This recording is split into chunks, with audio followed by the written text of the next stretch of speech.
Today is Thursday, March 4th, 2021. Coming up on Roland Martin Unfiltered, three major issues on Capitol Hill. First, last night, the House passes the George Floyd Justice in Policing Act. Of course, no Republicans voted for it. We'll break down that particular bill. Also, the House passed HR1, the voting rights bill.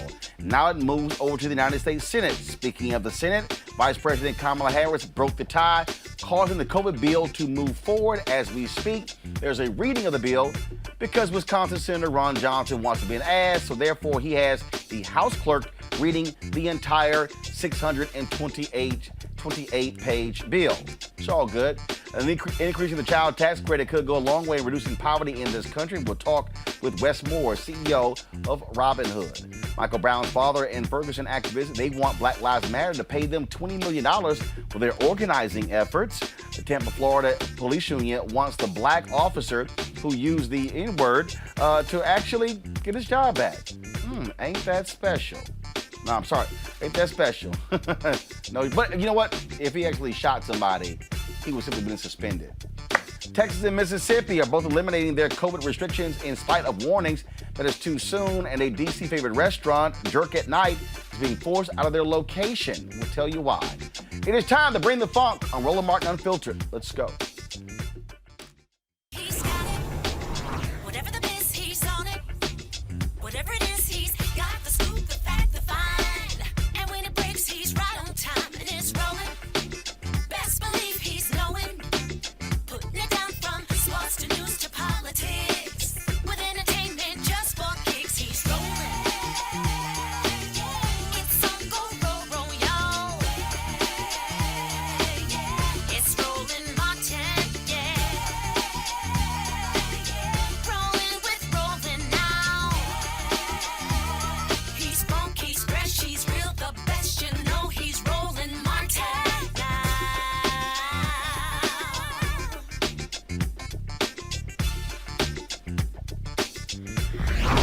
Martin. All right, folks, a lot of developments happening on Capitol Hill. Let's start with what is happening right now. Pretty interesting. In the United States Senate, they're actually reading the entire 628 COVID relief bill. Please go live to the Capitol. Check this out. This is what is being happening right now. Why? Because Wisconsin Senator Ron Johnson, he had told them that they need to actually read the entire bill before they move forward. Now, what happened earlier, Vice President Kamala Harris, she broke a tie to allow the moving of this bill forward. This is a look. You can hear the clerk reading the bill right now. And so Johnson is trying all kinds of delay tactics. Folks, this man needs to be defeated when the election takes place next year. But this is the bill right here. Listen. 2021, out of any money in the Treasury not otherwise appropriated, $9,961 million to remain available until September 30, 2025 for qualified expenses that meet the purposes specified under subsection C and expenses described in subsection D1. B, definitions in this section. 1, conforming loan limit. The term conforming loan limit means the applicable limitation governing the maximum original principal obligation of a mortgage secured by a single-family residence. Again, what they want to do is try to delay this bill as much as possible. They don't really give a damn about the voters out there. It's all about them and their particular arrogant interests. Dr. Greg Carr is chair, Department of Afro-American Studies at Howard University. Reese Colbert, she is Black Women Views. Erica cannot join us this week, so we're joined by Kelly Bethea, communications strategist. Bottom line here, Greg, look, they're asses. That's who they are. That's who Senator Ron Johnson is. Senator Chuck Schumer said, hey, you want folks to read the bill? We'll be more than happy to listen to this entire bill. No problem. And so it will take several hours to actually go through it. But the bottom line is it's moving forward, and not a single Republican in the House supported this bill. Likely no Republican in the Senate is going to support this bill. That's all President Joe Biden needs to know and understand. Republicans are not going to work with him. They're not going to do anything with him. They are going to obstruct as much as they can. This is going to be the norm between now and the 2022 election. I think it's probably going to be the norm, absolutely, until the 2022 election and from now on, as long as there is a United States of America. This bill will attract no white nationalist support because these white nationalists have chosen their whiteness over their lives. They've chosen the whiteness of their constituents over their lives, their white constituents. And on a day when Johnson & Johnson has now been approved for the one-shot emergency dosage, a day when the United States has now gone over the 2 million a day capacity mark, a day when Joe Biden has announced, of course, that he's going to evoke the Defense Production Act, and that Merck is actually partnering with Johnson to ramp up production. On a day, when FEMA has announced they've approved 7 mega sites in Texas and California, thank God, Texas, and we got about 8.5% of the population has gotten the full dosage and 16% has 1 dose. The White Nationalist Party has said that rather than support anything that will help humanity, they're going to choose their whiteness. Congratulations, because your little country, the dream country in your mind, Ron Johnson, you rotting politician, is going to implode. And hopefully it will take and wash the memory of you and the rest of your white nationalist colleagues with you. Finally, I'll mention that one of the reporters is reporting that even though he did that, threw the rock and hit his hand, Johnson left the chamber and was spotted talking to Collins, talking to Rob Portman of Ohio, and talking to Joe Damn Manchin. Joe Damn Manchin. Let's be very clear. For the bills you're going to talk about in a minute, this filibuster has to be broken. Joe Manchin, you political hack. We've known that this was going to come down to you, and this thing, we're going to have to run over you, bruh. You got to be run over. You ain't going to choose your whiteness over your life. We'll stand you up with that blow-dry haircut coming out them coal mines, and you're going to vote the right way, or we're going to move on up over you, too. The only reason this is actually being read as we speak, as I say this, because Vice President Kamala Harris broke the tie. This is what took place earlier today.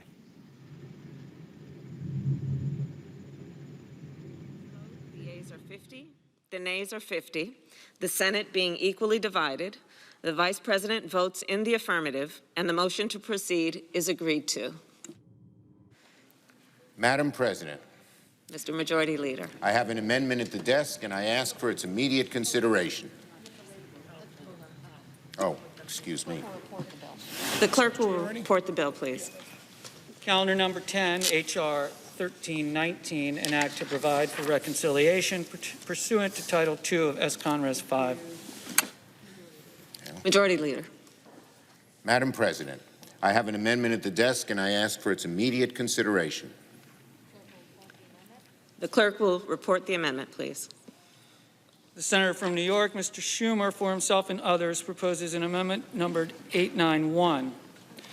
Strike all after the first That's word the action we should see when it comes to the filibuster, when it comes to the George Floyd Justice Act, when it comes to the voting bill. If Democrats stick together and you have all 50 votes, they can do this to pass whatever they want to, but they got to stick together to make it happen. Absolutely. And I'm so glad that Dr. Carr brought up Joe Manchin, Senator Joe Manchin. I also heard that Johnson was huddling with Kristen Sinema, who totally gets a pass on all of this stuff as well. What I want to comment on is the fact that, a lot of people, there's a little bit of an intra-party war going on right now with progressives making Kamala Harris, Vice President Kamala Harris, the black boogie woman and the shield for the Democratic Party. And the fact that you actually have Joe Manchin and Kristen Sinema, who are the ones who are blocking anything, really all of the progressive agenda items of not just the progressives, but the Biden-Harris administration. The only way for this to work eventually, we were getting through the budget reconciliation bill. Shout out to VP Harris for being the tiebreaker. But you cannot pass the George Floyd Justice and Policing Act through reconciliation or the Voting Rights Act or the For the People Act. And so you're going to have to get rid of the filibuster. And Manchin and Sinema have been 10 toes down and being completely belligerent about maintaining this Jim Crow relic. And there's going to have to be some willing and dealing. I don't know what that looks like. I'm not a senator. I'm not the majority leader, and I'm not the majority whip Dick Durbin, who nobody even talks about either. But they're going to have to figure out some arm twisting. I don't know what you got to do, but you got to do it, and you got to do it fast, because after this budget bill, there's nothing else left to do without getting rid of the filibuster, nothing of any real substance. And so they're going to have to act fast. They're going to have to put all of this energy that people have in writing editorials and going on all these networks and trying to pin everything on Kamala Harris, on the VP, channel that energy towards Manchin and Sinema and get them on board with getting rid of the filibuster. Amy Klobuchar came on board with getting rid of the filibuster to pass the Voting Rights Act. Do what you got to do, Chuck Schumer. It's your turn. Nancy Pelosi, Speaker Pelosi, has done her job. You got to step up. That point there, Kelly. Again, look, the COVID bill, they're moving forward. It's likely going to be passed. It is going to be signed into law. Now comes the heavy work, and that is how aggressive will Democrats, and again, I said last week, and also for all those ADOS and other people out there who run their mouths like, oh man, you out here, you talking tough. What did I say in Jacksonville last week the Democrats should do next? Oh, I recall me saying they should pass the George Floyd Justice Act. They should pass the voting bill, HR1. I'm sorry, what did they do last night? So while y'all sitting y'all asses around, complaining, it's about mobilizing people to drive this issue, which is critically important, Kelly. You're absolutely right. I want to piggyback off of my other colleagues regarding Manchin and Sinema. These are the boogeymen, so to speak, as previously stated, and they are the ones who have to turn the corner in terms of getting these bills passed, especially when it comes to the filibuster, especially when it comes to these other bills coming down the pipe.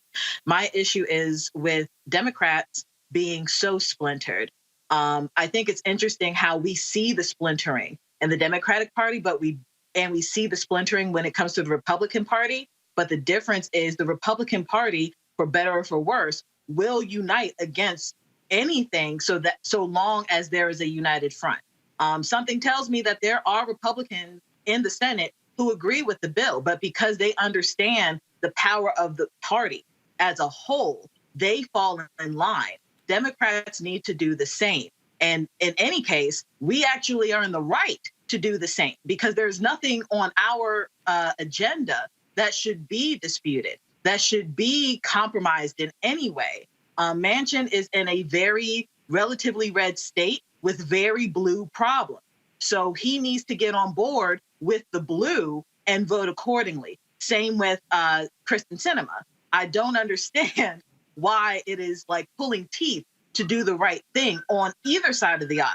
But when it comes to these two, if anything happens with any of these bills such that they do not get passed in the Senate, it should not be on Kamala Harris's shoulders. It should be squarely on those two because they are the ones giving us the most grief. Well, this is the point that I've sort of raised to people constantly. Again, the people who run their mouths on Twitter and Instagram and Facebook who don't, clearly they skip civics class. And that is the people who say, you should have demanded these things from Biden and Harris before they won. Okay, and like I said, you can make demands of Biden and Harris all you want to. They don't control how senators vote. There are three branches of government. There's executive, Biden, Harris. There's legislative, the House, the Senate. There's judicial, Supreme Court, the federal bench. The reality is Manchin, Sinema, Feinstein, Sanders, any of them, they are United States senators. They can vote however they want to. And so folks have to understand that. Now, as we've been talking about, the pressure now comes in. What kind of pressure is now brought to bear? And this is now where external groups are going to play a role. We talk about the George Floyd Justice Act. Okay, this is Congressman Hakeem Jeffries last night on the floor of the U.S. House prior to them voting. We respect every single officer who has died in the line of duty. The question is, why don't you respect those Black and Latino individuals who were shot in the back, choked to death, beaten, nearly unconscious, or have a knee to the neck, strangling the life out of them for 8 minutes and 46 seconds? Why don't you respect them? That's what the George Floyd Justice and Policing Act is all about. We respect police officers, those who respect every single officer who has died in the line of duty. The question is, why don't you respect those Black and Latino individuals who were shot in the back, choked to death, beaten, nearly unconscious, or have a knee to the neck, strangling the life out of them for 8 minutes and 46 seconds? Why don't you respect them? That's what the George Floyd Justice in Policing Act is all about. We respect police officers, those who protect and serve, but we have a challenge with police violence, police brutality, and the police abuse of force. Cannot be denied. Video after video after video. Don't believe us, believe your own eyes. We respect every single officer. Absolutely who has right there. died in the This is, again, it is going to be a battle. Let's go to our guest right now, one of George Floyd's uncles who joins us right now, Selwyn Jones. Selwyn, glad to have you on Roland Martin Unfiltered. As I said, you have the trial next week starting of Derek Chauvin in Minneapolis, but you have this going on Capitol Hill as well. Is your family prepared to come to Capitol Hill, to go to these Democratic senators who support the filibuster, to go to them and say, you need to break the filibuster to pass this George Floyd Justice Act? We're ready to go.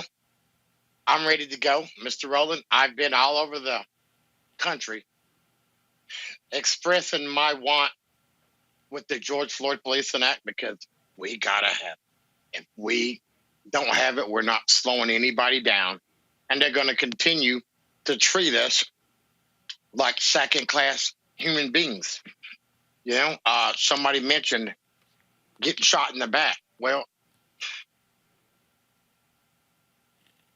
the militarized way that they're taught is obviously not working. The mental capacity that most officers go out with is a little bit aggressive. We know they want to go home, but I sure would love to have my nephew with me for Thanksgiving, Christmas, summer. And this is all you got to think about. Imagine somebody being someplace and they couldn't leave. You seen my nephew fight. You seen him struggle. You seen him beg. You seen him plead. He pretty much narrated his own death. And after about 4 minutes, he literally had to sit there and wait to die. And that's the only way he could leave. So that George Floyd Policing Act, we've got to push it through. So we got a busload. You know, we got room for others, because I know I'll be there. The Speaker Nancy Pelosi, she spoke earlier today, and she said that it is Congresswoman Karen Bass who's negotiating on the Senate side to move this forward. Look, it is not going to be easy. Again, because what you have forces in this country who are supportive of police unions, who are police departments, who don't want to hold them accountable. And so, I mean, you know, that's real. It's there. We know exactly the kind of pressure they're going to be bringing to bear. But this is, to me, where people power also is important.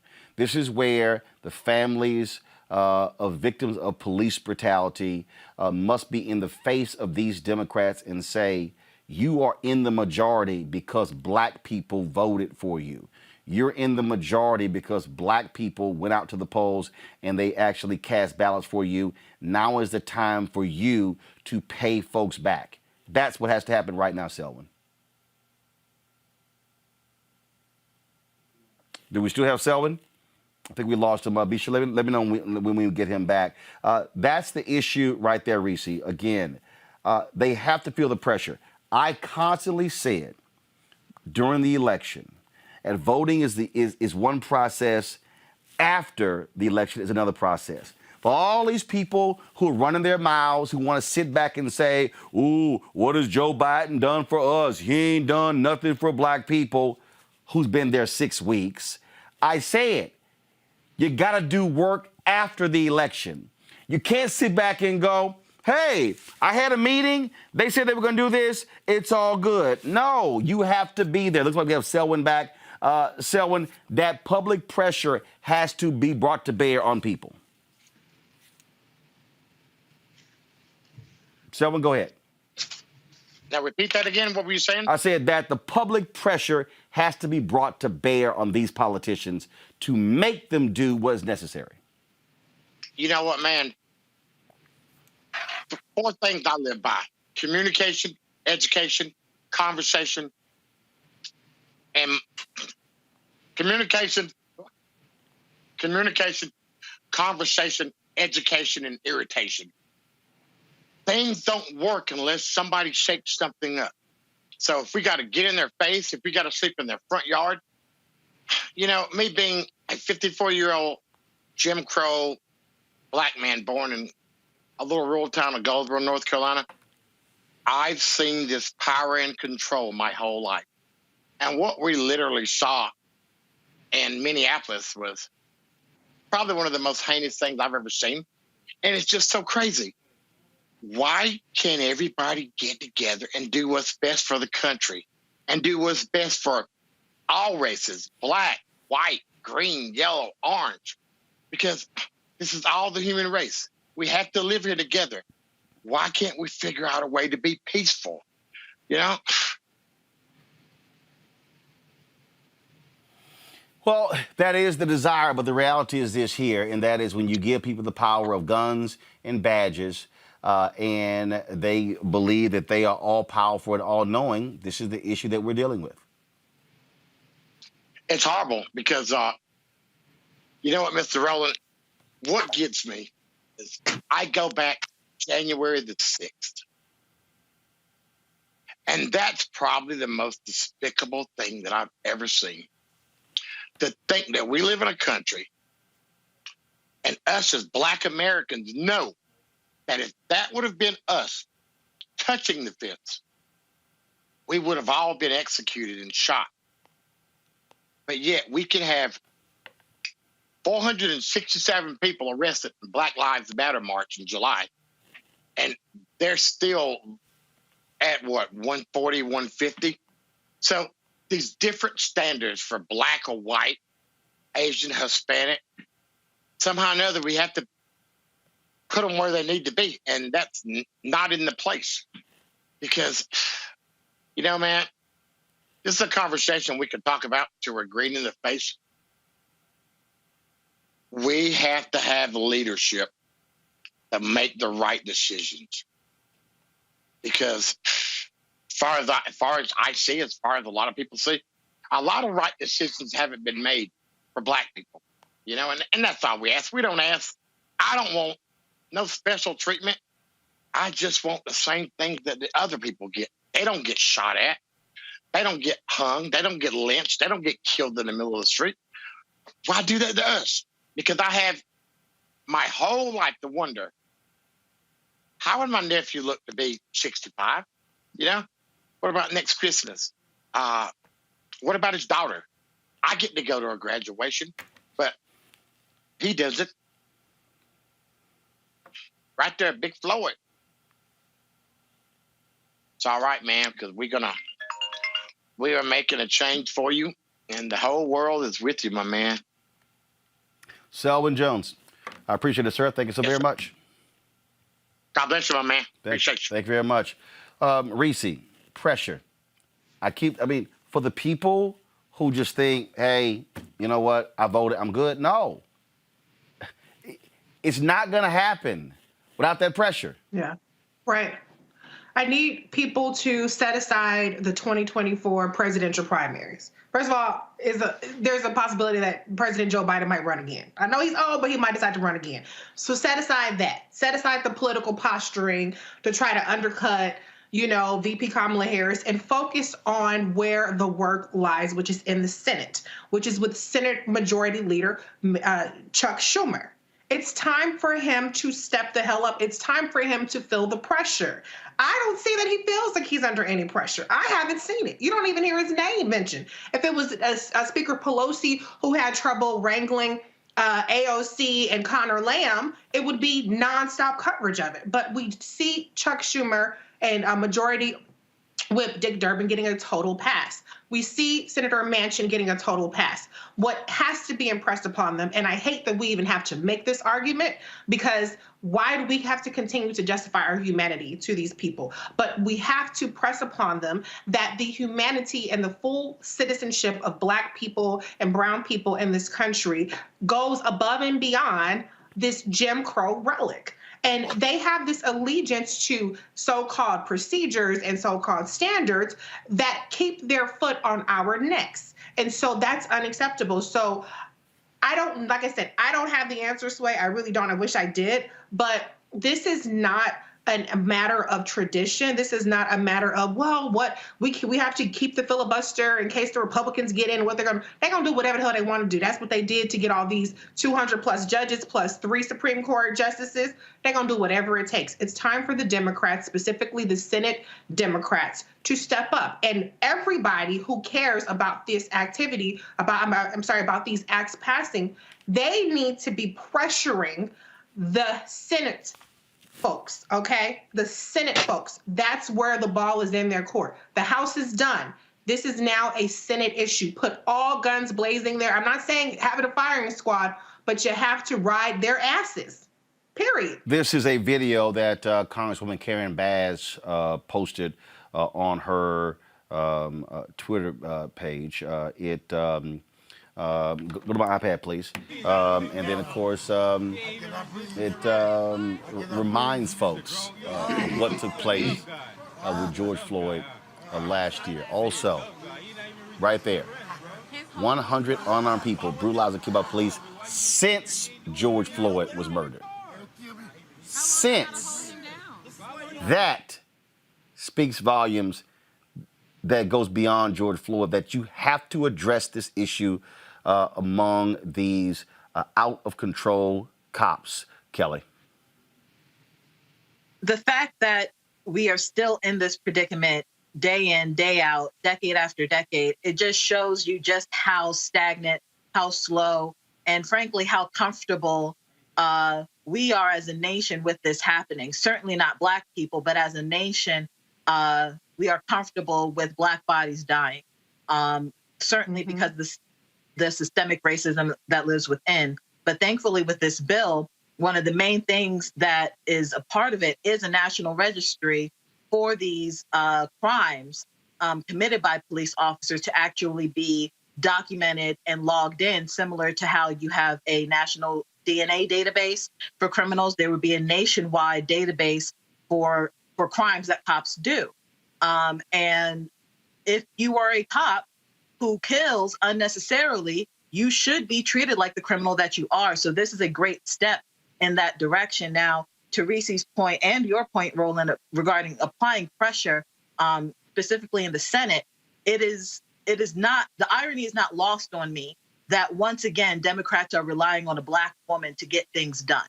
We are no longer in a position for that to happen because we now have 2 senators, being Manchin and Sinema, who will thwart her efforts, so to speak, regardless of whether Democrats are united. So when it comes to applying the pressure, it's holding people accountable. It's making sure that we don't wait until 2024 to think that things are going to change. It means not even waiting until next year, 2022, trying to make things change. We need to act now. We need to make those phone calls to our senators now. We need to hold not just Kamala Harris accountable, not just Biden accountable, but your specific senators, your local government, your House representatives as well, because they are the ones who pass it in order to get to the Senate. So these are the civics lessons that should be ingrained in everybody, but clearly they are not. So absolutely, I agree with everybody on the panel here in regards to applying the pressure, but the irony that we are relying on Black women, a Black woman, specifically one, being the vice president once again, and then for Democrat as a whole not to have her back, because we still have two like going rogue. That is beyond insulting to anybody, specifically this Black woman here, and I'm sure Reese can agree. I see her nodding. Greg, again, when we talk about pressure, I keep telling folks, show me what Black folks have gotten in this country without pressure. And again, and for the people who keep running their mouths like, well, no, the George Floyd Justice Act, that's not specifically helping Black people. The voting bill not specifically helping Black people. Well, guess what? Okay, while y'all sitting here waiting on that, the rest of us are busy trying to make things better for black folks. Yeah, brother. I mean, let's be very clear. There'll be a lot of people who get checks with the 1.9 trillion dollar COVID relief bill that no Republican, no member of the White Nationalist Party voted for and will vote for. That's a fifth of that bill. 22% of that bill is direct payments. That means black people, your money will spend too. You'll get that money. What this is exposing, again, reminding us of, unfortunately, is the truth of the political immaturity of the American electorate. This is years of being dumbed down through, silly-minded media, and of course, social media has only weaponized it. I'm glad you wore that shirt today, brother, because right now, while we're here in Haiti, the Haitians are like, this president got to go. February 7th was your last day, bruh. You got to go. The Constitution says that, and the Supreme Court and the courts in Haiti have ruled on that. In some countries, they just won't stand for it. Here in the United States, however, a dumbed down country, we don't even have the momentum of memory. And today, for example, I was talking with my students, and I teach this hip hop class, and we were reviewing what happened in the late 80s, early 90s around these insurrections. And many of them had never seen the murder of Latasha Harlins out there, or that white judge that let that Korean lady go for doing it. Many of them hadn't seen the Rodney King footage. And so we talked about that. And that's not the fault of these young people. That's the fault of those of us with so-called platforms who don't continue to remind folk that there's nothing in the George Floyd bill that is new. In a minute, when we talk about this Black Lives Matter money, all the money going to HBCUs, all this money that's going out, this money is washed in the blood of Breonna Taylor. It's washed in the blood of Ahmaud Arbery. And we've seen this show before. In other words, this country is a criminal enterprise that was set up on dispossessing people of their land, and it's basically a business enterprise. And to keep that going, there will be politicians put in place to continue that momentum. Now, the problem the Democrats have, finally, is that those who back them in terms of lobbying, and I know we're going to talk about HR1, and that's very important to think about this question of limiting donations and things like that. The people who must vote for the Democrats look more like us. The white nationalists have completely doubled down. And so I think we have to now, rather than, in addition to putting pressure on the Democrats, I got a question for that bucktooth Ben Sass in Nebraska. I got a question. I got a question for those white nationalists who think they're going to win a national election. We have to now show political maturity to not only get on the Democrats and say what's going on, but we need to elevate and scream to high bloody heaven.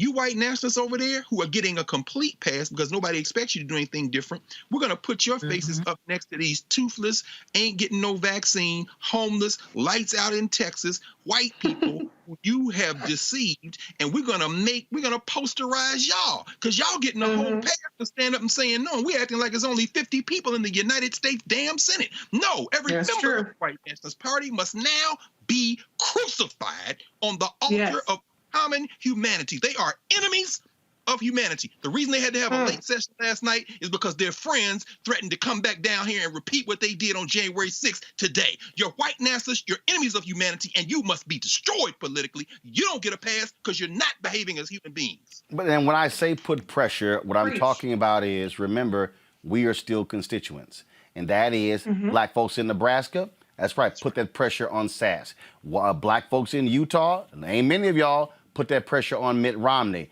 Black folks in Milwaukee and Wisconsin, that's right. Come and put that pressure on Senator Ron Johnson. That is the only way these things are actually going to happen. It doesn't matter what the issue is. It doesn't matter if we're talking HR1, George Floyd Justice Act, if we're talking about Democrats planning to increase the child tax credit to $3,000 per school-age child. It does not matter. It's about pressure. Speaking of that tax credit, it will lift nearly 10 million children above or closer to the poverty line, according to the Center on Budget and Public Policy Priorities. Now, while the legislation only calls for a temporary year-long increase, several Democratic senators say that they're not going to let these new enhancements expire if they can help it. Joining us right now is Wes Moore. He's the CEO of Robin Hood, one of the largest anti-poverty organizations in the country. I talked about pressure, Wes.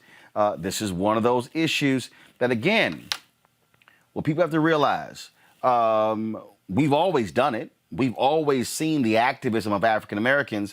But what has to happen is not calling for a million-man march on a Saturday. when Congress is not there. No, what has to happen is when those members of the Congress are there Tuesday through Thursday, that's when we show up. That's when we're hitting every single person. That means that they're seeing somebody every single hour, clogging their offices, clogging the hallways where they can't even get by. That's the only way you can actually force these people to do what's right. And I think helping people to understand what's at stake. You know, that when we're talking about child poverty, you know, people might think, well, child poverty, that's, you know, I've seen a documentary about child poverty, or there's an infomercial that comes on about child poverty. Let's be clear about who we're talking about is in child poverty and how pervasive child poverty is, and the fact that there is a cost to it. So every single year, the cost of child poverty is between $800 billion and $1.1 trillion a year. And that's in terms of everything from criminal justice costs, increased health expenditures, reduced adult productivity. That's the cost. This is not a zero-sum conversation that we're having. And so when it comes to putting pressure on people, it means how do we help people to understand that they have a vested stake and a vested interest in getting it done? And then also understanding that the pressure cannot be temporary, that the pressure must be deliberate, that the pressure must be something that's going to be consistent until they actually make the moves that need to be made in order to relieve this pain and this hurt and this suffering that people continue to have to feel within this country. And so when we talk about, again, the issue of poverty, you're dealing right now with the push for $15 a living wage, and you're hearing people say, oh my God, we can't afford that, but they had no problem with the various tax cuts. Oh my God, we can't afford that, but let's go ahead and spend billions upon billions more when it comes to defense. No, America can afford what the hell it wants to afford when it deems it a priority. Yeah, I mean, to be very honest, this whole conversation about the $15 minimum wage, it's not only it's so overdue at this point, it's almost laughable, right? There have been advocacy for $15 minimum wage and frankly data to reinforce the importance of having not just a minimum wage but a living wage for families since we have had these conversations. When we think about the people who've lost their jobs due to COVID-19, 24% of people who have lost their jobs due to COVID-19 were people who were living in poverty before COVID-19, right? i.e. that was the working poor, the ones who are working jobs, and in some cases multiple jobs, and still living below the poverty line. So when people make arguments and they say, well, I wish people would just get a job. The reality is that we still have jobs in this country that are not paying anywhere near a working nor a living wage. So it's not that simple. And the data continues to reinforce how completely backwards this system of incentivizing work actually has become. So, okay, so map it out for us. What should people watching and listening be doing on this issue? I think people will need to understand the importance of the bills that are being proposed right now when people are talking about the American Rescue Plan, and that includes a proposal of making the child tax credit fully refundable and increasing its value to $3,000 per child, which is around $3,600 for every child under 6. Why this is so important and why we need people putting pressure on their lawmakers is that we have this thing called the child tax credit.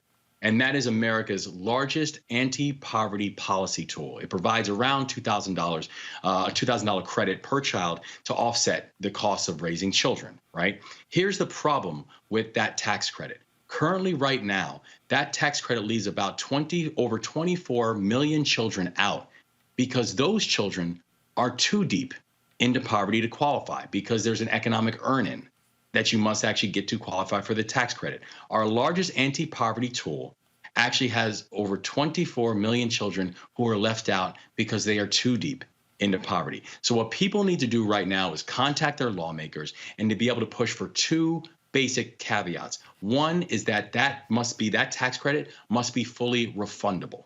The second piece is it must be fully refundable permanently. That move alone would move about 2.7 million children out of poverty by the stroke of a pen. Making it fully refundable and making it permanent would be the greatest thing that we could do to actually address the issue of child poverty right now inside this country. So what do you want the folks to do?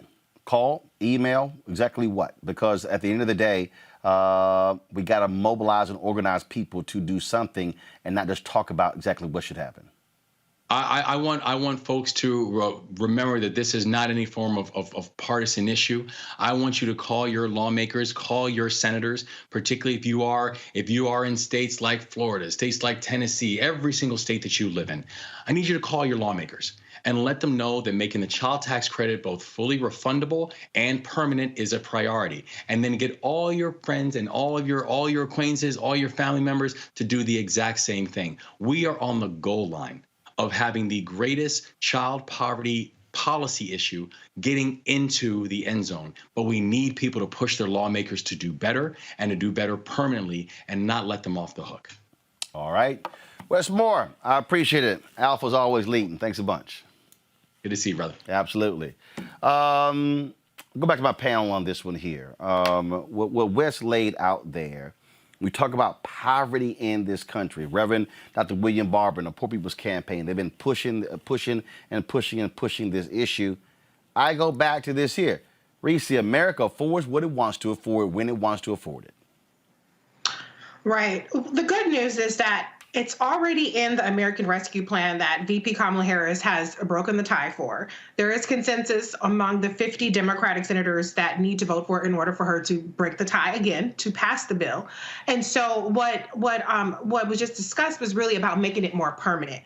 We know that in this country, particularly with the political environment that we have, these sorts of tax breaks, tax credits are usually kind of piecemeal. The Bush tax cuts were not permanent when they did it. Even the Trump tax scam, if you notice, if you pay attention to the details, the taxes are actually going up each year for the middle class and working class because many of those tax credits or deductions were not permanent at our income level. And so this is a typical strategy, I think, to not have it be permanent. But President Biden has indicated that he's open to making the tax credit permanent. So that is the good news. The good news also is that it actually reminds me a little bit of then Senator Kamala Harris's Lift Act, which was you could access her tax credit, the tax credit that she proposed, you can access it monthly. And that's another aspect of this child tax credit in the American Rescue Plan. That refundable part of it can be accessed monthly instead of having to wait till the end of the year when you file your taxes and then you get a check back. So that's going to help a lot of people along the lines. When you pair that with unemployment benefits, when you pair that with the stimulus check, whatever value people are going to qualify for, this can be a very transformative policy. The numbers are there. It's going to lift 10 million children out of poverty. And so the important part is to continue to keep the focus on keeping these provisions in the bill. I don't think that there's any real danger of it falling out at this point, and then driving it forward, like your guest just said, and making it permanent. That's again, addressing the issue of poverty is going to be just, look, it's not sexy, Kelly. It's not something that people really want to deal with. You always hear the phrase, poor folks don't have lobbyists in Capitol Hill, but the organizing that Reverend Barber and the Poor People's Campaign are doing, they're doing exactly right. You're putting a face on it and you're forcing people to have to actually see people and confront this issue.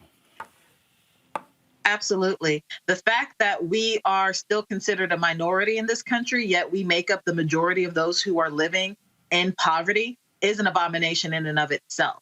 But moreover, just because we are at the majority in that number does not mean that other races are not affected by this. The second largest group in these statistics are Hispanics and Latinos. So it affects everybody.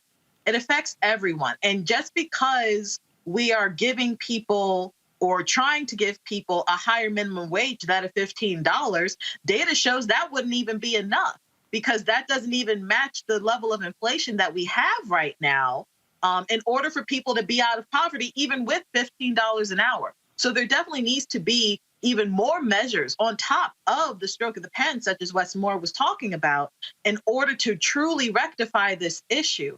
It is unfortunate that we don't think beyond ourselves as a country anymore, specifically when it comes to the Republican Party and the powers that be, that had literally the power to change this for decades, Democrats included.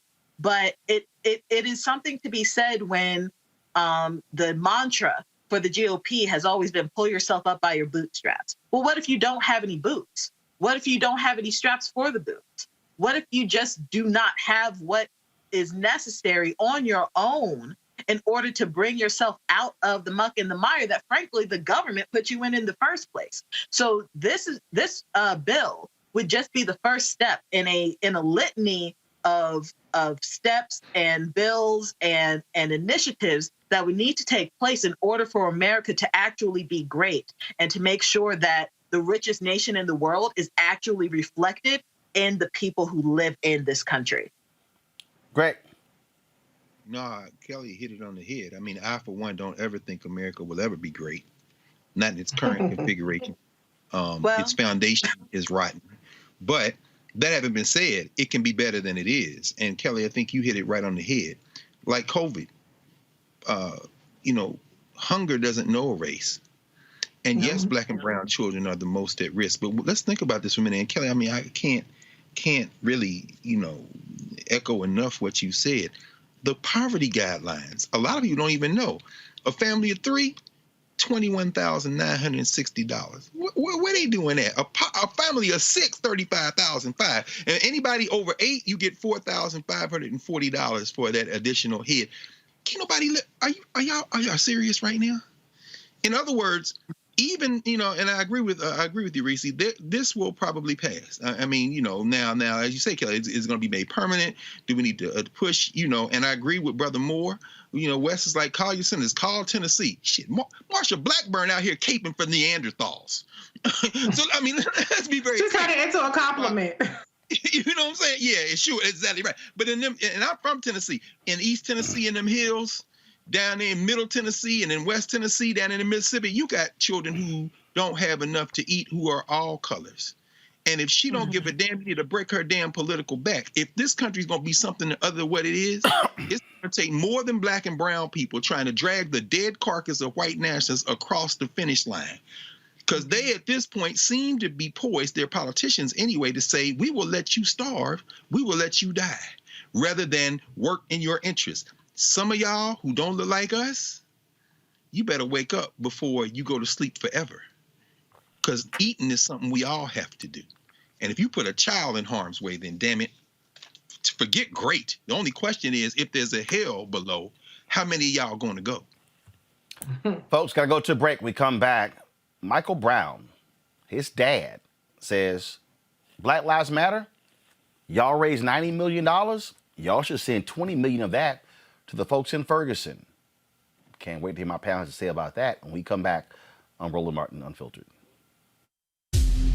Donald Trump is not done dividing America. He's come out of hiding to find his old friend, the spotlight. On Sunday, he took the stage at the Conservative Political Action Conference in Orlando, Florida, where he lobbed insults, spread conspiracies, and lied. This election was rigged. The same things he's done for 4 years, with no concern for the destruction he leaves behind. He'll get the attention he craves. After all, even condemning him feeds his insatiable need to be seen. Which is why it's more important than ever to remind ourselves that in November, one thing became clear. America is not Donald Trump.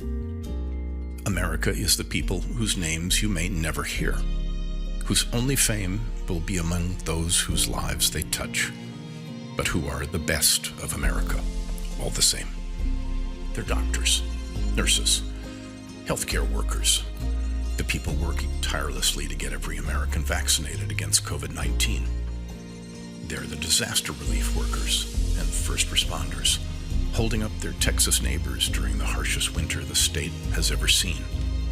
They're the people who show up, lend a hand, and give a damn when their fellow Americans are in need. Remember them.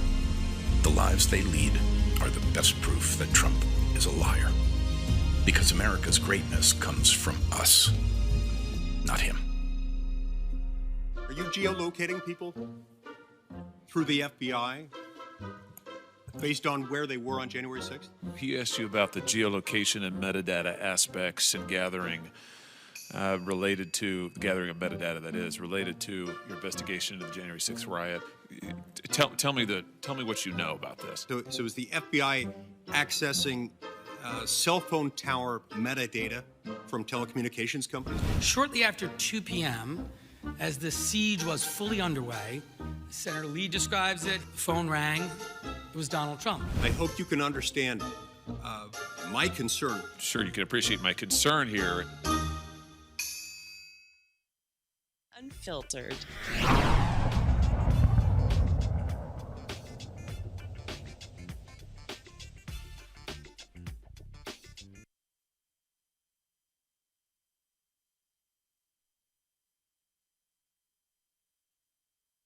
Greetings. I'm Tory Russell, Ferguson frontline organizer, and on the behalf of many activists in the St. Louis area, I'm joined with Mike Brown Sr., the father of Mike Brown Jr. Today, we hold Black Lives Matter accountable.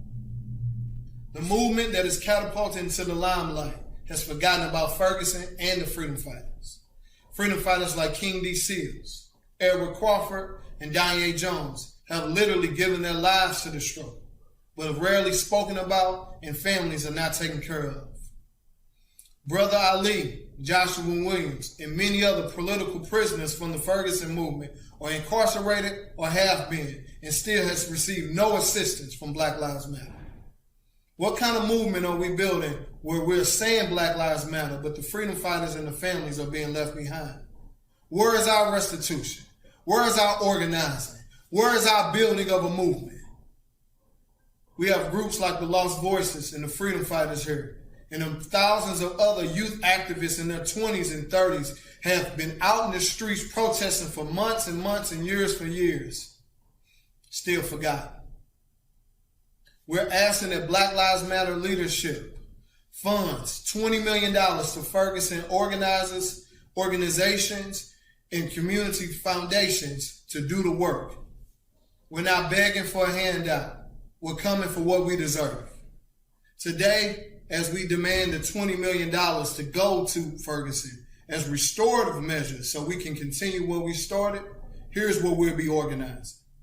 Annual commemorations around Mike Brown Jr.'s life, mutual aid programs, Black Panther-style programs and services to meet the needs of the people, community gardens and farms, and also organizing fellowships and stipends so we can fight white supremacy full time. This is what we started in Ferguson, and this is what we will continue.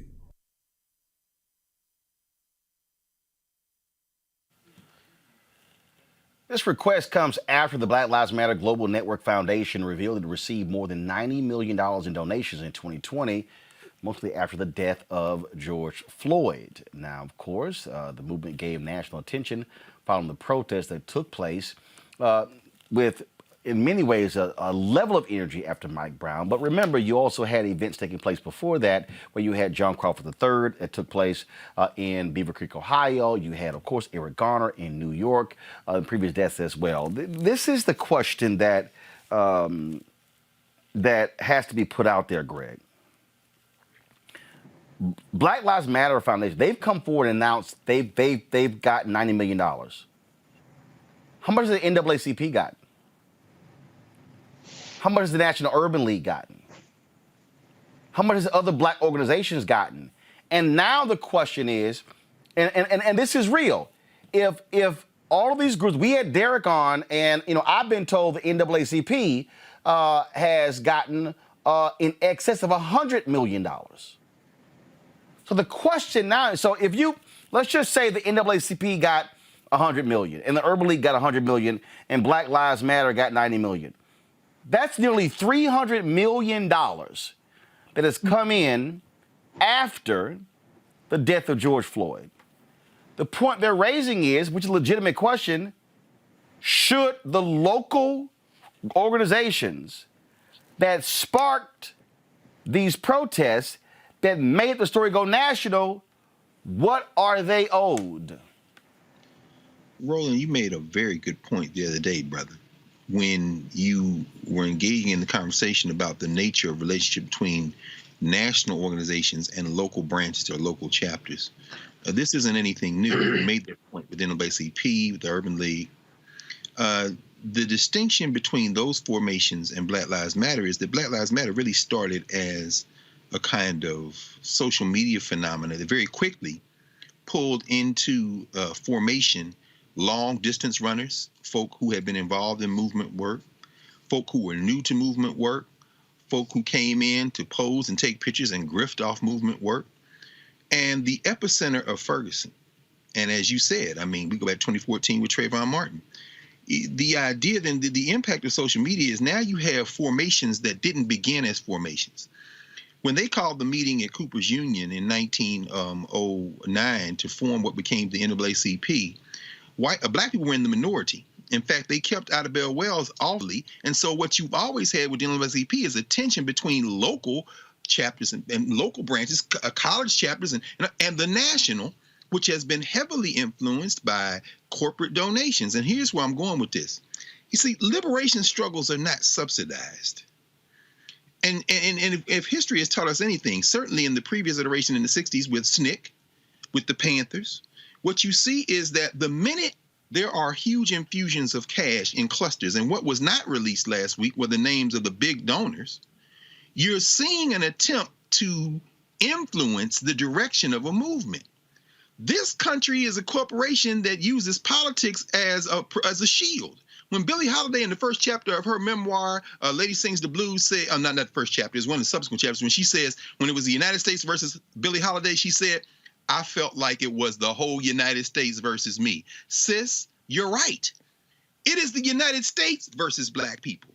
It is the police versus black people. It is state violence. So while they give you some money to try to generate some data and build a network, meanwhile, the killings keep going. Meanwhile, the state is surveilling you. Meanwhile, you have to worry about where you're going to lay your head at night. So redistributing this money in any way that could actually lead to liberation work might mean the money dries up, as SNCC. And that is the devil's balance that this new formation that's trying to build itself at the same time as trying to fight is trying to strike. So this isn't anything new at all. If people are trying to pay for your liberation, you in trouble. You need to crowdsource it. The demand is quite interesting, Kelly, because there were a lot of people who fundraised off of Ferguson. Mm-hmm. There were a lot of individuals who, off of Ferguson, have gotten book deals, podcasting deals, speaking deals, have flown all around the world, been the guest of folks in Hollywood and Oscar parties and all sorts of stuff. But I go back to, what do we do about the entities, the people who are still there, who are still on the ground, who are still fighting for change in Ferguson? We were there in St. Louis. You had Selwyn Jones, who just took first place in the mayoral election. You got the runoff taking place on April 6th. You have Wesley Bell, who was elected DA there, Kim Gardner, and those black folks are catching hell. Trust me, St. Louis is the white folks in St. Louis is about to really go crazy if you're going to have a black mayor, a black city DA, a black county DA, all of them at the same time. Oh, yeah, it's about to be some problems. So what do national organizations owe local organizers? I feel like they owe them everything, especially when it comes to Black Lives Matter. I can't speak on NAACP. I can't speak on the National Urban League because, frankly, the structure of each of those organizations are something in which actually feels like a corporation. So any monies that go into those organizations, it actually is understandable why they have that influx of cash. Because no. But let's remember, the money came in, Kelly, after George Floyd's death. So so companies were trying to park it somewhere. But the question still, even for the NAACP, Urban League, or any other national group, what do they owe the local people? What do they owe the local organizers in Minneapolis? What do they owe them in Ferguson? What do they owe them in Louisville with Breonna Taylor? I understand that. That's what I was getting to. So when it comes to National Urban League and NAACP, it is a true organization. So what I'm saying by that, I mean, they have lawyers on deck to actually try these cases that come through regarding police brutality, regarding race discrimination and the like. They have a team. When it comes to National Urban League, I see the monies in the that go out. At least I live in DC, so I see where that money is going when it comes to National Urban League. I can't tell you exactly where the benefit is coming from regarding Black Lives Matter money. I do not see Black Lives Matter things or initiatives happening in my community. I don't see them happening in the Baltimore community, which is where I was born and my family still live. I don't see Black Lives Matter anywhere, but I do see the NAACP. But I do see National Urban League. So when it comes to the $90 million that got to Black Lives Matter, where exactly did it go? Because if you don't have an answer for that, then the conclusion that I have to come to, frankly, is that those monies, when you do find them, it needs to go to those families. There should be no reason why Michael Brown's family is in the predicament that they're in, scraping for funds to commemorate their son, because there would be no Black Lives Matter without Michael Brown. There would be no Black Lives Matter without Freddie Gray or Trayvon Martin or anybody that has come since the movement started. So the fact that that Black Lives Matter is in this predicament, frankly, I saw it as a long time coming. I did not think it was nearly as much as $90 million, but I was wondering what they were doing with this money, because the local chapters don't have it. The regional chapters don't have it if they have a regional chapter. So National Black Lives Matter movement, I don't even know who the head is, really. I know who founded it. When I go online, I see what their policy is, what their initiatives are. But we've had Patrice.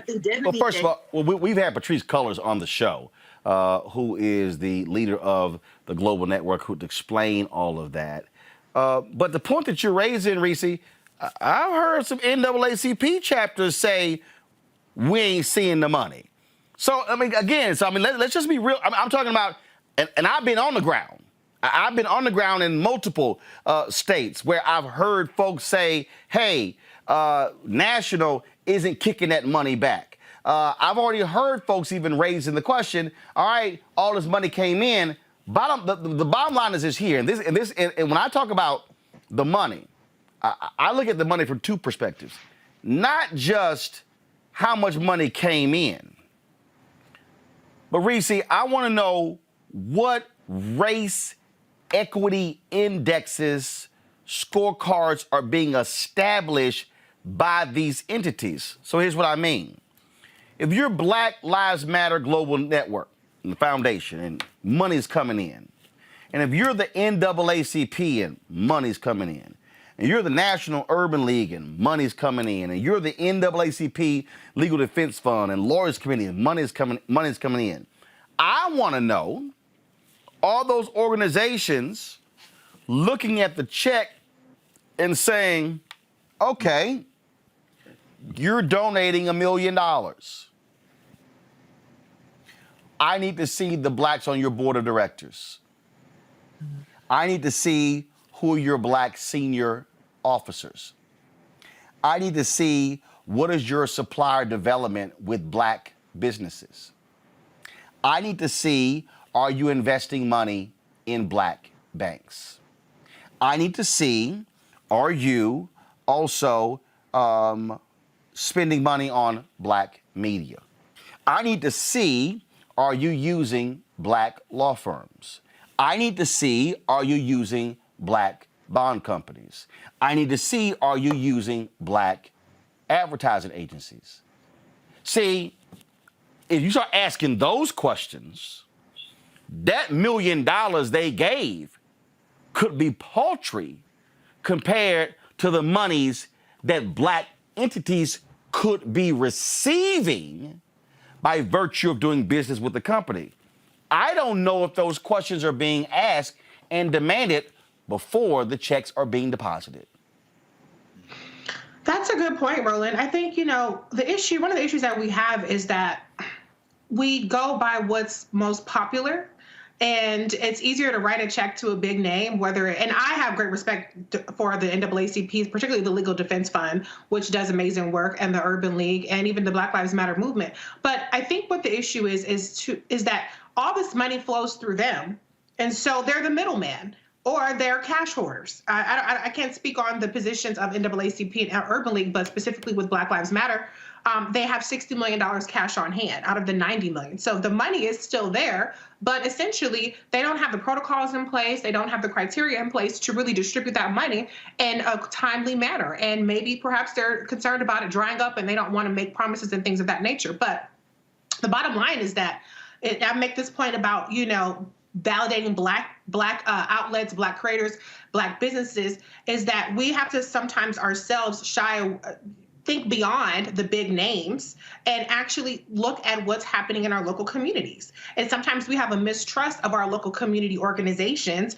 because we feel like if they're not big enough, then they're not credible, or that they're not doing the work. And we want to see, an organization that has image awards and has, galas and has all these other things that make us feel like, oh, they're legitimate and they're major. And so I think that one of the things that we can do as individuals who want to see change is actually funnel our own money into these local organizations. It's not going to make headlines, not going to make national headlines, but it can actually impact your community. And what the NAACP, the Black Lives Matter movement, all these other places can do is actually vet these organizations. The NAACP has an extensive number of chapters, far more than Black Lives Matter does, but actually funnel that money to local organizations. It's the same thing that we saw during the 2020 election, where local voting rights and civil voting activists and community organizations were galvanizing people, and we saw the results of that in Georgia. And so I think that we have to shift the way that we look at philanthropy, shift the way that we look at activism,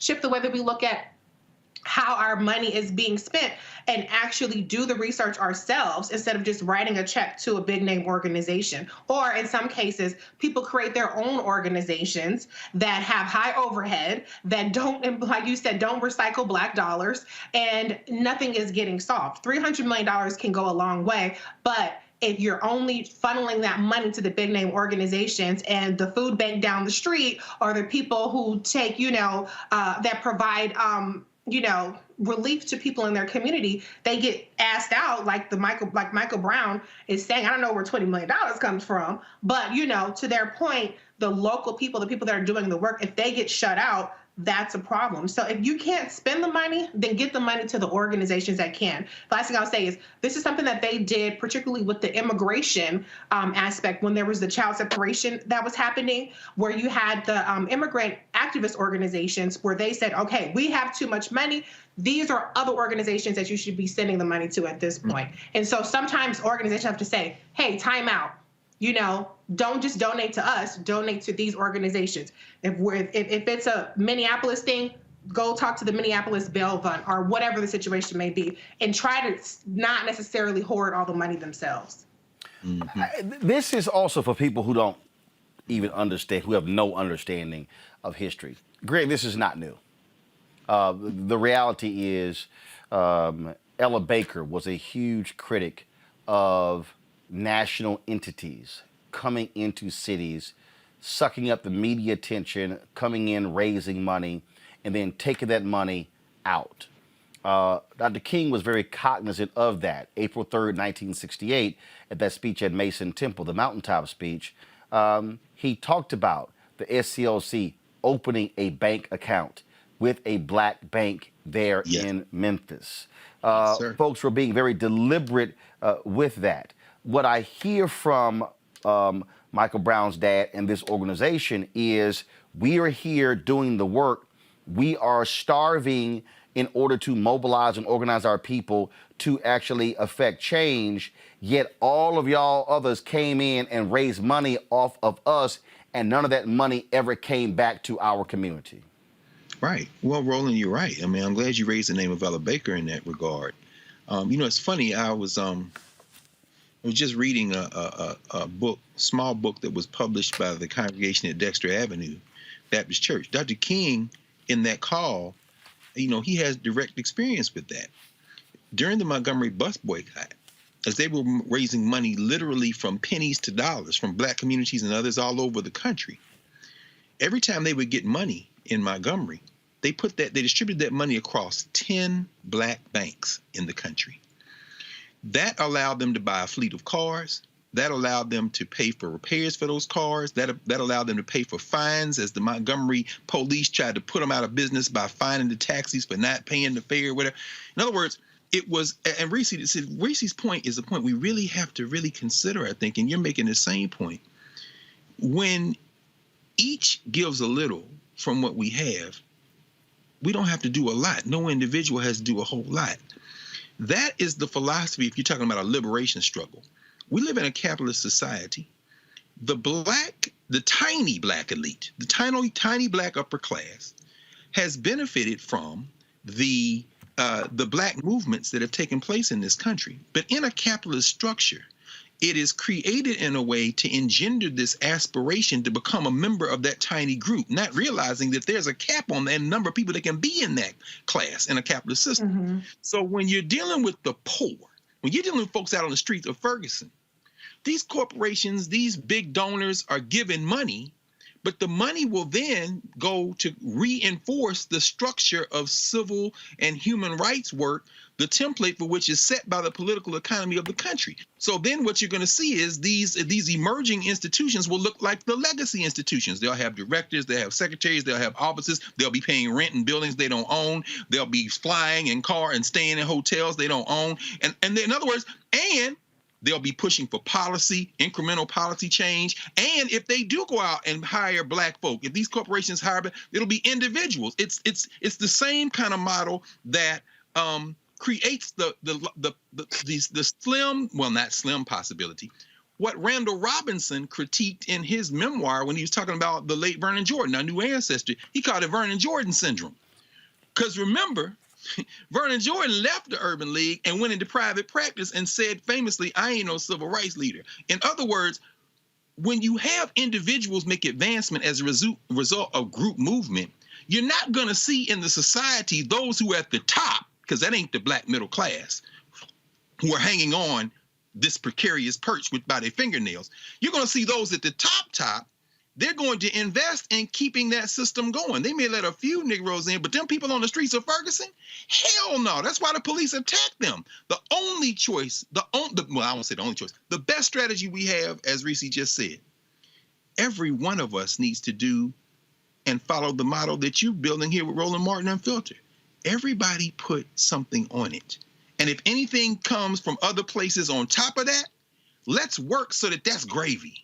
Because, see, the minute they do that, as the great Lauryn Hill once said, funny how money change a situation. They're investing. They're not donating. Reese's right. We got to rethink this notion of philanthropy. See, and I'm going back to this notion of the race index, because what it does is it forces the true change in these companies. And it doesn't give them the out when they come with a few dollars. And that's, to me, and again, that's how the thinking has to be different. Because what we have to realize is that when an individual or an entity, a corporation, decides to make that donation, they're doing it for a reason. Mm-hmm. There are those who are doing it for the purpose of generating positive attention. There are those who are doing it to be able to say they're associated with someone. But we have to not be as so desperate for the check to go, hold up 1 second.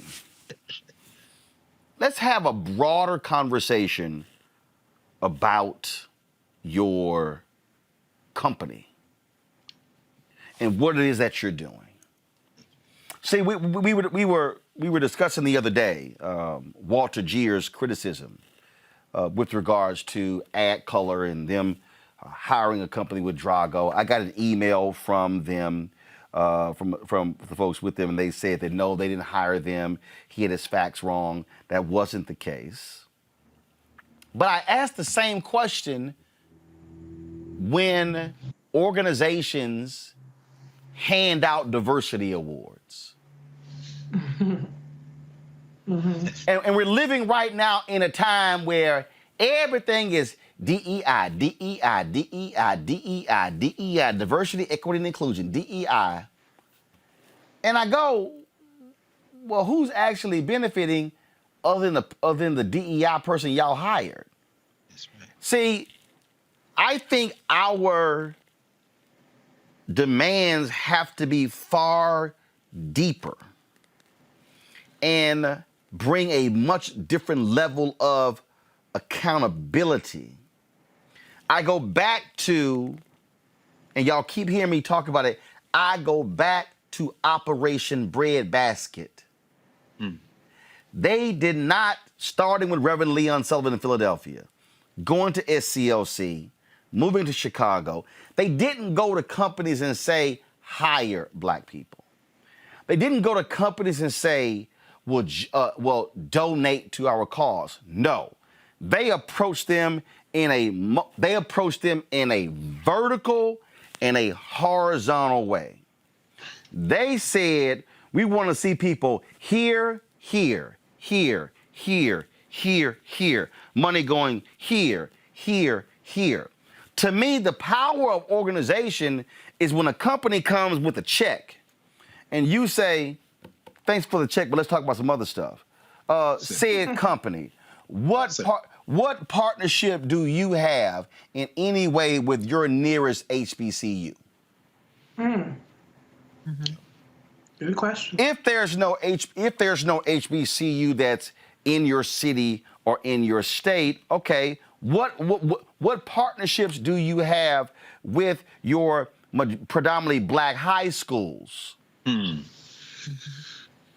drive folks to 2-year, 4-year institutions? See, this is where, to me, organizations have got to be far more intentional and deliberate in making demands and not be short-sighted in this is what they gave to us, because to Reese's point and to Greg's point about us giving back, if the power of the organization drives value to the black law firm, the black accounting firm, the black engineering firm, the black architecture firm, the black bond company, the black ad agencies, black-owned media, and all the black, you now are creating not $1 million check, but you're now creating $5, $8, $10, $20, $30, $50 million in business. And so now those very black institutions can in turn give a check to the NAACP, give a check to the National Urban League, which then makes it where you don't have to depend on the corporate support. You're depending on your people funding you, so you have the freedom to make those very demands. That's right. And that makes perfect sense. But at the same time, that is a very forward thinking, in the future perspective. No, it's not. It's right now.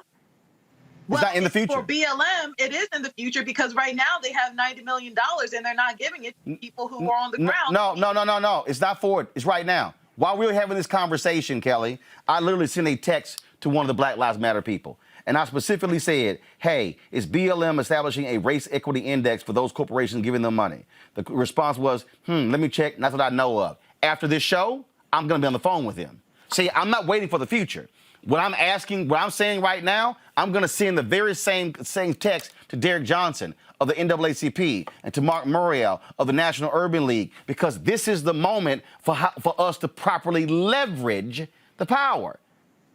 So it shouldn't be. So I'm not saying, and what I'm talking about is not even just national. The same thing goes for the individual chapters. You mentioned it. These regional NAACP chapters, these state branches, local chapters, same thing. What I'm saying is this should be modus operandi for any black institution. If you're trying to come to us and latch on to us to be able to say, I stand with the Freemasons, I stand with Eastern Star, I stand with the Alphas, do you have a race index that is 360 degrees supporting a black?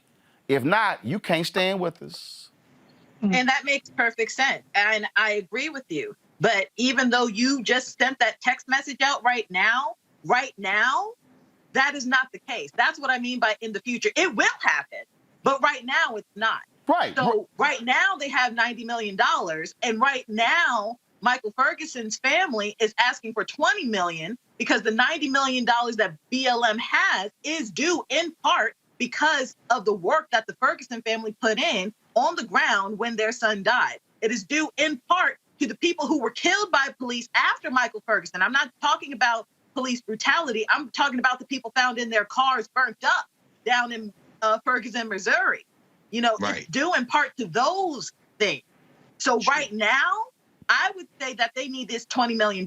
Right now, I would say whatever's going on with BLM until they get that race index that you talked about, which they absolutely need, they need to give the money that they have right now to these local chapters, to the family of Michael Ferguson, to the family of not Michael Ferguson, Michael Brown, to the family of George Floyd and Trayvon Martin and the like. Because it appears to me right now that those families, that those organizations associated with those families are actually doing more work on the ground than BLM and their $90 million. Well, I think it's important, as you say, Kelly. I mean, okay, one thing is the network doesn't have the infrastructure. So part of it is building the infrastructure. And that was, for example, one of the key... Actually building that on the fly. They're literally building it on the fly. No question about it. Was one of the great values of having an Ella Jo Baker, who had deep experience with these civil rights organizations, stand between the NAACP, between Southern Christian Leadership Conference, and the young people of SNCC to help them see how to do that. Now, if you look, for example, at Black Futures Lab, at Alicia Garza, who's not in the BLM formation now. That type of research-based driven model is there, but the challenge is, and I think, Kelly, you hit it right on the head. You know, if they want, and, you know, I've been listening to, I know some of the people on Black Lives Matter DC, BLM Philly, some of the places saying, we're not getting this money. One of the excuses that has been offered is, well, if you all don't have bank accounts, if you don't have the infrastructure, then we can't do the transfers. We've got these grants of up to $500,000 or $50,000. But here's the problem. The movement is not based on an infrastructure like that. You're talking about, like, you know, these young people out here at BLM DC who are taking on gentrification, who are out here putting themselves in harm's way, who are really interacting with and dealing with, there are people who are going to be who are food insecure and housing insecure. They haven't set up a place for the transfer, and that really speaks to the fundamental problem we have here. See, Roland, what you're talking about is developing a model that has existed in previous generations, but it was more, this was the genius in some ways of Whitney Young, which is what made his loss so tragic in the Urban League formation. Whitney Young would ask those kind of questions, but he wasn't a civil rights leader in the mold of a Dorothy Height, who had an independent base with the black women. He wasn't in the same model as Stuart Carmichael or John Lewis and the SNCC formation, James Foreman and them. He was part of that, but his job was to ask those kind of questions, which leads me finally to the question, how is BLM, how are any of our organizations operate? I know there's a Leadership Council of Civil Rights. I know there are formations that come together, but how are these organizations interfacing with each other so that everybody doesn't have to play every role and we can advance together? That's a very good point.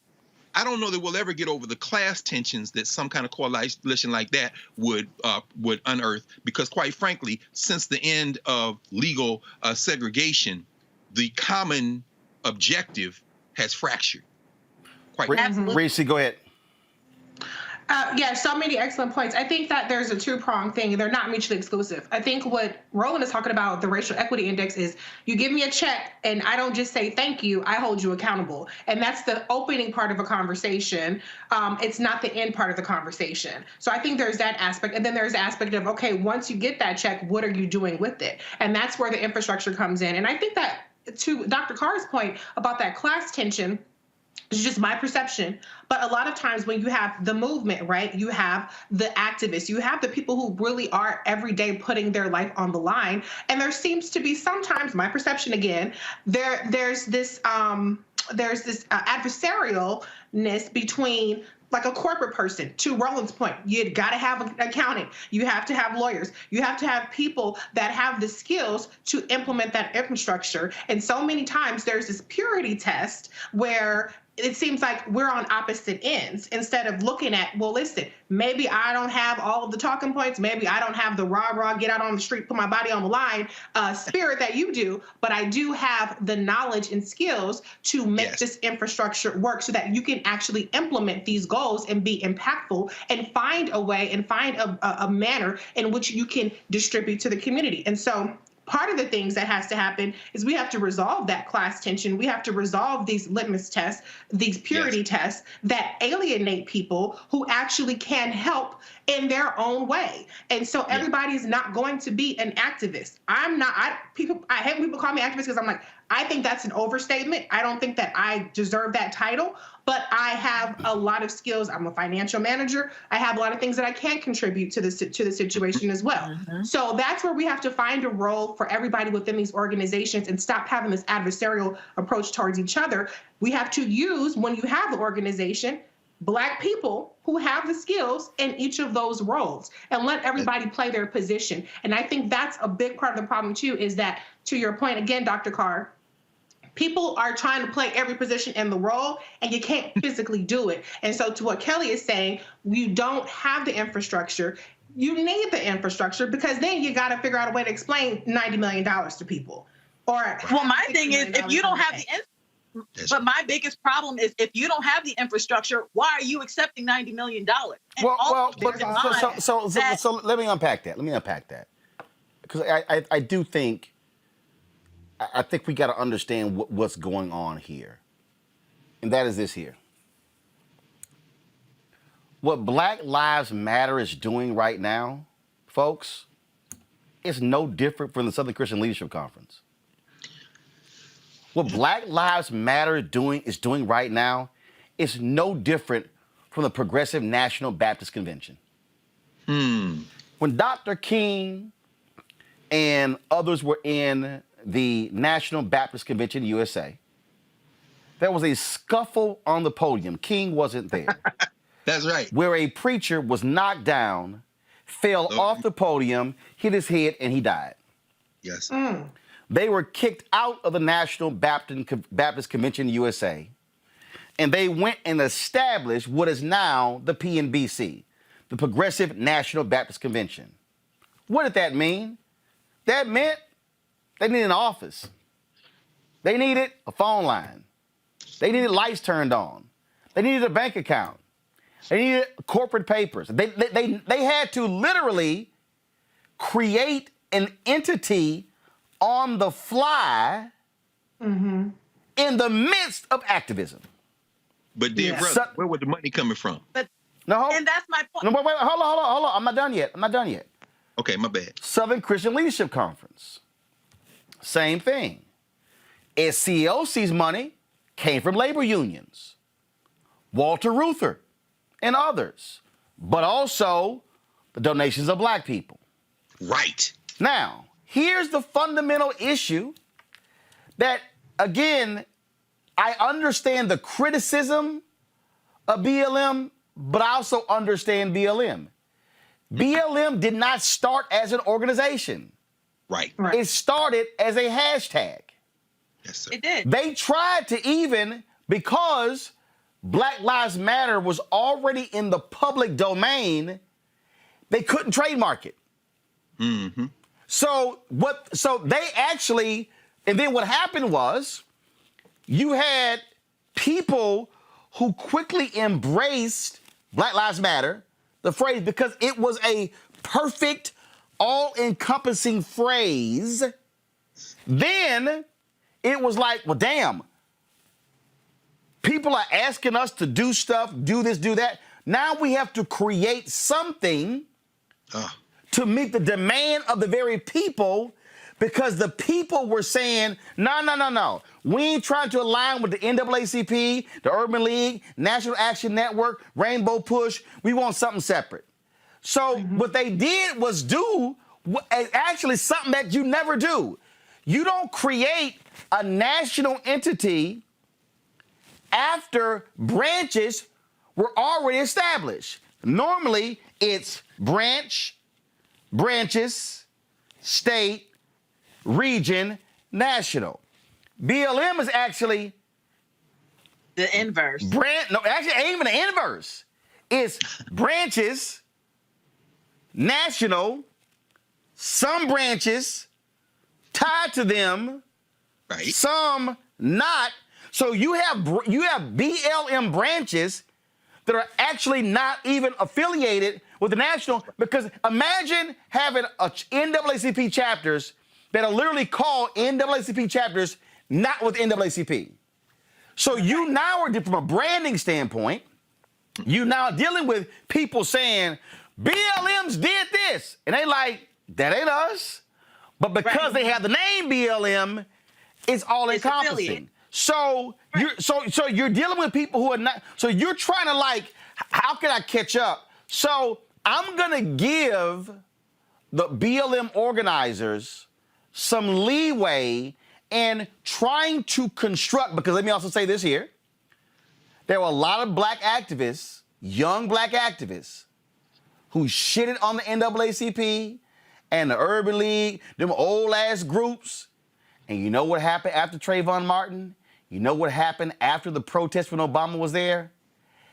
The same people who like, we got leaderless organizations. They realized the value of infrastructure. You've got to have. And that's my point. And so now they're scrambling. Now it's like they're trying to catch up, and it is absolutely hard to try to build a building and work in the same building when you're trying to build it.